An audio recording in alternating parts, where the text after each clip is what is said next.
ஆண்டவராகிய இயேசு கிறிஸ்துவின் இனிய நாம் மையப்படுவதாக இந்த காலை வேளையிலே உங்கள் யாவரையும் பார்ப்பதில் மிகுந்த சந்தோஷம். நீங்கள் எல்லாரும் சந்தோஷமாக இருக்கிறீங்கன்னு விசுவாசிக்கிறேன். கடந்த நாட்களில் how to manage the time is very important அப்படின்ற ஒரு சீரீஸில் உங்களோடு சில வார்த்தைகளை பேசுவதற்கு ஆண்டவர் தந்த கிருபைகளுக்கான கர்த்தரை துதிக்கிறேன். ஒவ்வொரு சீரியஸாக போகணுன்னு எனக்கு ரொம்ப ஆசை. கர்த்தருக்கு சித்தமானால் இந்த குறிப்பிட்ட நாட்களில் commit your ways to the Lord, நம்முடைய வழிகளை கர்த்தரிடத்தில் அர்ப்பணிப்போம் என்கிற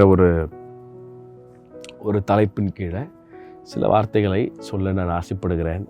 அகெயின், இஃப் காட் வில்ஸ், ஆண்டவர் என்ன திட்டம் வச்சிருக்கிறாரோ, தம்முடைய பிள்ளைகளுக்கு என்ன வார்த்தை சொல்லணும்னு விரும்புகிறாரோ அதை நிச்சயமாக ஆண்டவர் செய்வார்.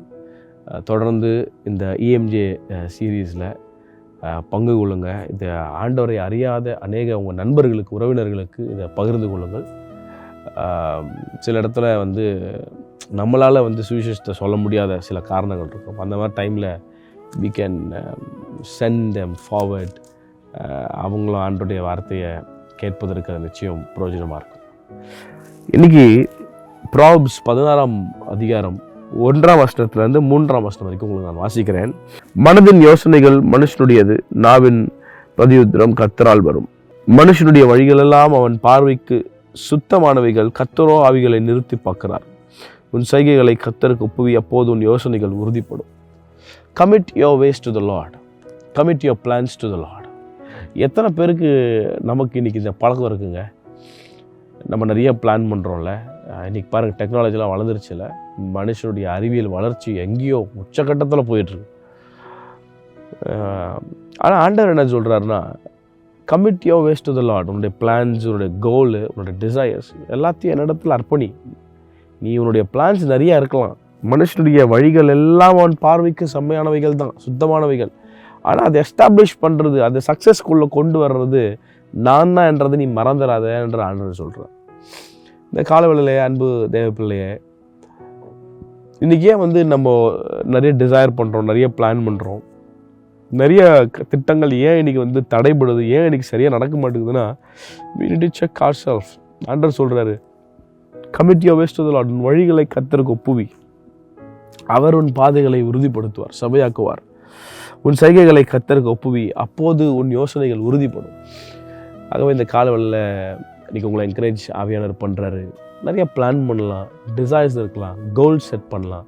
பட் ஒன்றும் மறந்துடாத, உன்னுடைய பிளான்ஸ் எல்லாத்தையும் எஸ்டாப்ளிஷ் பண்ணுறது நான் தான்ன்றதை மறந்துடாத.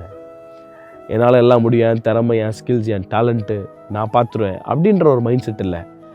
என்ன பிளான் பண்ணாலும், என்ன உங்கள் கோல் நீங்கள் செட் பண்ணாலும், டிசைர்ஸ் இருந்தாலும், ஆசைகள் இருக்கலாம். அதான் வசனம் சொல்லுது, மனதின் யோசனைகள் மனுஷனுடையது. நிறைய யோசனைகள் வரும். ஐ திங்க் ஒரு 1 மினிட்லேயே கிட்டத்தட்ட 200+ எண்ணங்கள் நமக்கு வருதான். 1 மினிட்லேயே நான் சொல்கிறது ஐ திங்க் ஐ கெஸ். ஆமாம், கிட்டத்தட்ட ஒரு கணிப்பு சொல்லுகிறது 1 மினிட்டுக்குள்ளே நமக்கு 200 நினைவுகள் மேலே நமக்கு டக்குன்னு வருதான். மனதின் அப்போ வர்றது எல்லாம் நமக்கு நம்முடைய பார்வைக்கு ரொம்ப சூப்பராக, இந்த பிளான் நல்லா இருக்கு, இதை எக்ஸிக்யூட் பண்ணிடலாமே அப்படின்னு சொல்லணும். பட் ஒரு ஆவிக்குரிய என்ன பண்ணணும்னா, நிறைய பிளான்ஸ் வரலாம், டிசைர்ஸ் வரலாம், ஐடியாஸ் வரலாம். அது முதல்ல ஆண்டவரே, இஸ் திஸ் யுவர் வில்? இது உங்களுக்கு பிரியமானதா, உங்களுக்கு சித்தமான காரியமா அப்படின்னு ஆண்டவரிடத்துல நம்ம அந்த காரியத்தை அர்ப்பணிக்கும் போது அதை எஸ்டாப்ளிஷ் பண்ணுறது ஆண்டவருடைய கரம். யோசேப்பினுடைய வாழ்க்கையில் ஆண்டவர் தான் செஞ்சார். ஆண்டவர் செய்ததெல்லாம் வாய்க்க பண்ணதுக்கான காரணம் தன்னுடைய வாழ்க்கையை ஆண்டவர் சமத்தில் அர்ப்பணித்து. இன்றைக்கும் உங்கள் வாழ்க்கையை ஆண்டவரத்தை அர்ப்பணித்து பாருங்கள், உங்கள் பிளான்ஸை கர்த்தர் எஸ்டாப்ளிஷ் பண்ணுவார். கர்த்தர் தாமே உங்களை அவரை ஆசீர்வதிப்பாராக. ஆமென்.